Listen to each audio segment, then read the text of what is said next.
Geoffrey, on a parlé à l'instant de la culture française présente à San Francisco. Vous, quand vous êtes arrivé là-bas il y a 5 ans, comment est-ce que vous avez été accueilli? Il y a un côté très accueillant, très chaleureux là-bas?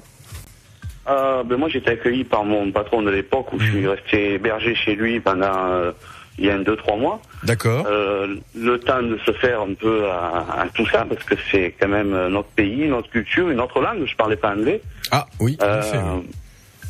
Donc, vous êtes Marseillais, sinon, pardon, je suis pas Marseillais, non. Je suis d'Alès du Gard. D'accord, très bien. Un peu plus en plein sud en fait. Et quand vous parlez anglais, vous avez un petit accent. J'ai le même accent. Ouais. Ah d'accord, ça doit être pas mal ça. Oui, je change pas d'accent en fait. Et ça doit bien leur plaire, remarquez.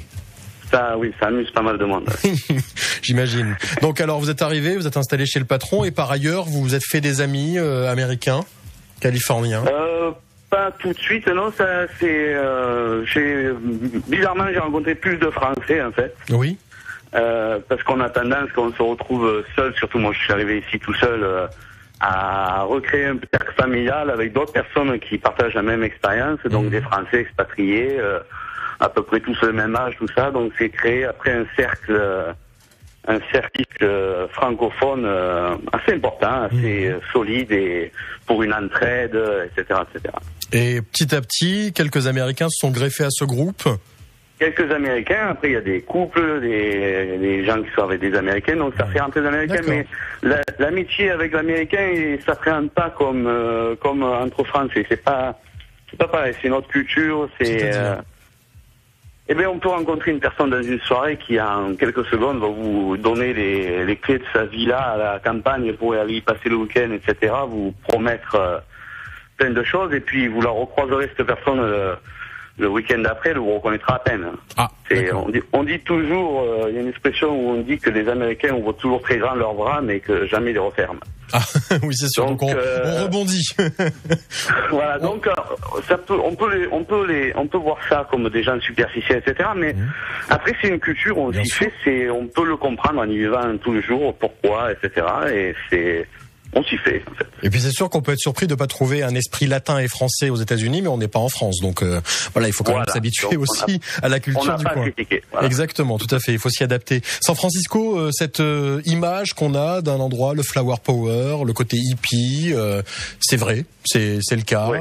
Il y a d'ailleurs le premier quartier hippie là-bas qui est toujours présent. C'est quoi, c'est un quartier qui est devenu touristique ou ça reste vraiment dans l'esprit de la ville? Alors c'est un quartier qui est touristique, mais qui a gardé vraiment son esprit. C'est le quartier Haight-Ashbury.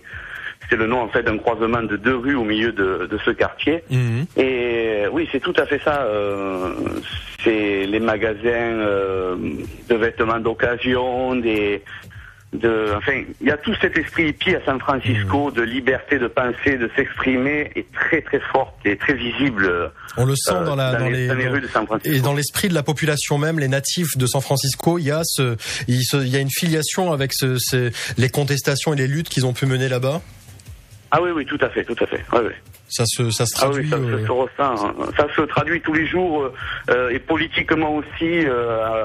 Dès qu'il y a quelque chose, c'est aux États-Unis politiquement ou n'importe quoi, ça part souvent de San Francisco, les contestations ou les innovations.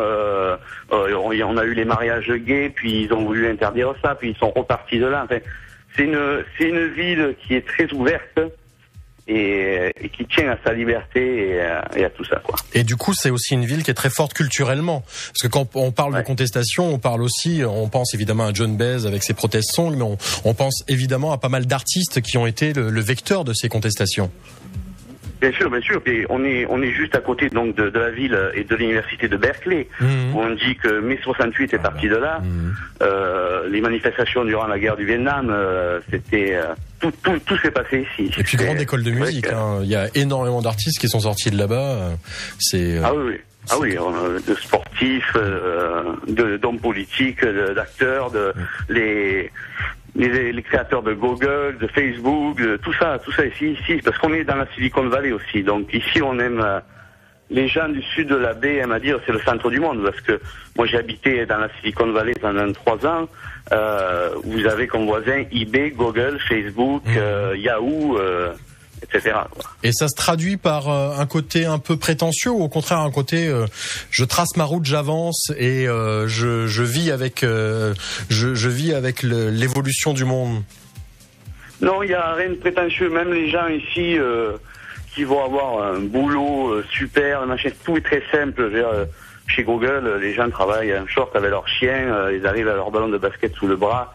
Ou l'inverse. Il y a quand même cet esprit très californien où on se prend pas la tête, mais bon, on travaille. On est à cheval sur les horaires, mais il faut être efficace et voilà. Oui, il n'y a pas de pointeuse, mais en revanche, le boulot, il doit être fait. C'est un autre état d'esprit. Voilà.